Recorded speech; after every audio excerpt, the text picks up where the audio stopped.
Are you thinking of starting your own manufacturer's agency business? We designed the presentation you're about to watch to provide information about manufacturer's agents so you can make an informed decision as to whether this is the right career choice for you or not. I speak from experience as I started my own manufacturer's agency business in 1989. At the time, we did not have access to the information we're about to provide, but I know now that this would have helped me significantly. We hope this presentation helps you make the correct choice. Let's start by first defining what is a manufacturer's agent. Manufacturers and service providers have a choice on how to get their products to market. They can hire employees who sell for them, or they can outsource the sales function to manufacturer's agents. In other words, the manufacturer's agents sell for the companies they represent just as the direct salespeople do, except they are independent businesses responsible for all their own operating expenses. Another difference between direct salespeople and manufacturer's agents is that the latter represent multiple companies, not just one like the direct salespeople do. These products complement one another and are synergistic. Because of this, manufacturer's agents can offer system solutions to customers by combining two or more of the products or services they sell. Finally, the manufacturer's agents do not represent products or services that compete with one another. The big difference between a manufacturer's agent and a direct salesperson is that the former is an entrepreneur and the latter is an employee, and the difference is significant. Fortunately, there are ample quantities of people who fall into each category. Can you imagine if we were all one or the other? If we were all entrepreneurs, we wouldn't have anyone to work for us, and if we were all employee types, we wouldn't have anyone to work for. So ask yourself, which category do I fit in, entrepreneur or employee? Let's discuss some of the wrong reasons for starting a manufacturer's agent's business. Some people start a manufacturer's agent business because they were downsized and have trouble finding a new job. That is a wrong reason for going into business for yourself. People who fall into this group need to be brutally honest with themselves and ask themselves, am I really willing to invest my savings into starting a business if I am not willing to take the risks and deal with the responsibilities of being the owner where the buck stops with me? Revenues that come into the manufacturer's agent business vary, and can you psychologically deal with varying income? Others want to start a business because they find it difficult to work for someone else. Is that really a valid reason for going into business for yourself?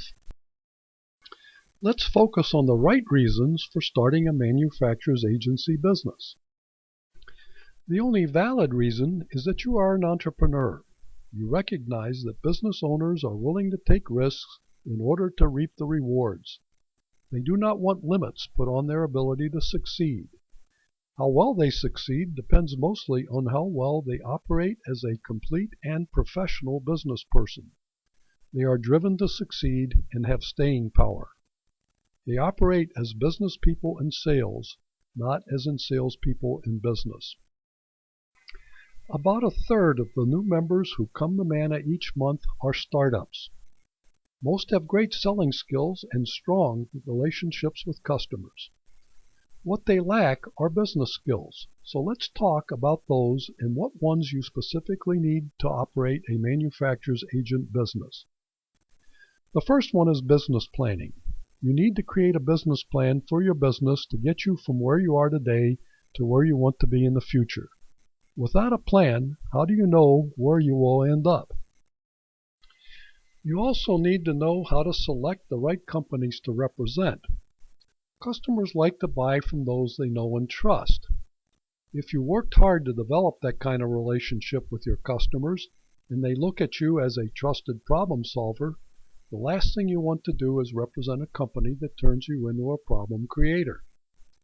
If you make a wrong choice and represent a company that creates problems for customers, you get the blame and your reputation is tarnished. So you need to know how to interview prospective principals so you end up with ones that enhance your reputation instead of damaging it. You also need to know how to negotiate agreements.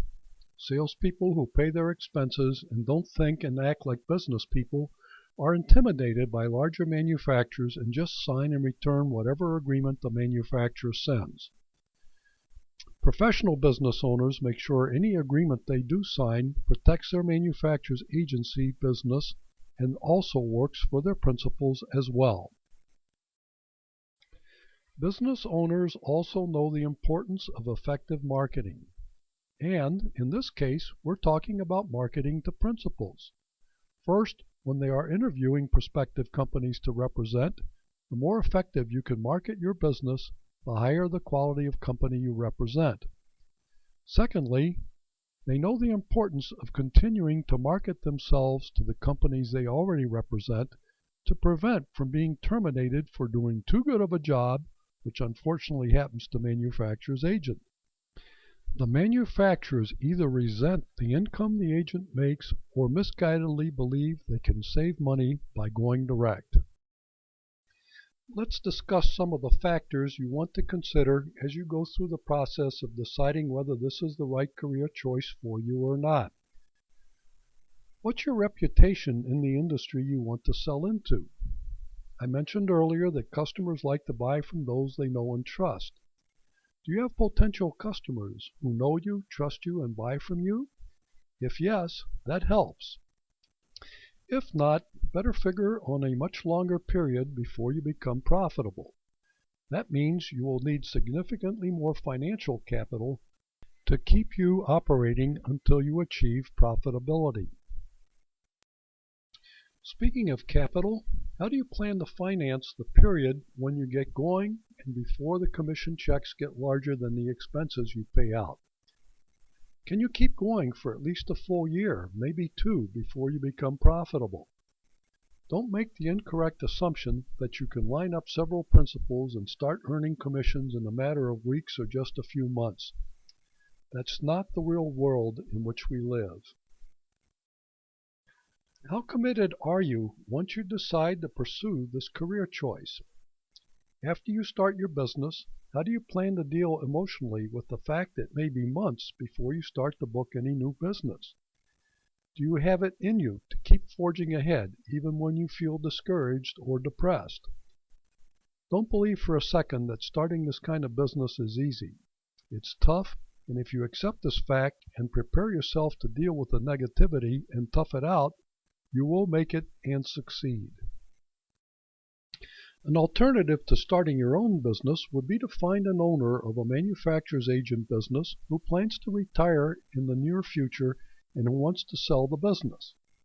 While not abundant, these opportunities do exist on occasion. The minus is you have to invest money to buy the business, but in the case of manufacturer's agents, the retiring owner finances the sale and the new owner pays off the loan from future profits. The plus is that you take over an established business with principals and customers. Even though you don't get to keep all the profits in the typical 5-year period when you pay off the loan, you are still going to be further ahead than if you started from scratch. Go to the Manna website and click on the Startup Reps Learn How button for more information. We recommend you read the Manna Starting a Rep Agency special report that supplements what you learned from this webinar. We hope you found this presentation helpful and that you can now make an informed decision as to whether this is the correct career choice for you or not.